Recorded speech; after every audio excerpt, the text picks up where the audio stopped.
Il-ħamis filgħodu l-Partit Nazzjonalista għamel bħal Repubblika u mar jagħmel rikors quddiem il-Maġistrat li qed tmexxi inkjesta dwar il-konċessjoni tal-isptarijiet. Din id-darba ntqallet jippreżentaw dokumenti ġodda li waslu għand id-deputat Market Nisamut l-għada li esponenti ta' Repubblika marru jgħidu li resqu lill-Maġistrat l-artikli li deru fil-gazzetti fosthom dwar ħlasijiet lill-eks Prim Ministru Joseph Muscat.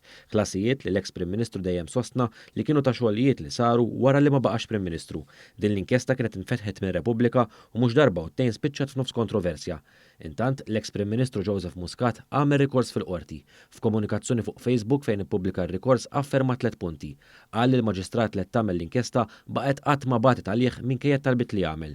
Żied li kien hemm leaks kontinwi mill-istess inkjesta u tenna li qraba tal-Maġistrat ippromovew propaganda ta' min talab l-inkjesta. Qal li fid-dawl ta' dawn l-affarijiet ressaq rikors fil-qorti biex jitlob ir-rikuża tal-Maġistrat Gabriel Lavella. Qal li din l-inkjesta għandha tgħaddi f'idejn ġudikant li jista' jassigura kemm bħala perċezzjoni kif ukoll bħala fatt l-imparzjalità f'dan il-każ, każ li fi kliem Dr. Muscat issa sar politiku.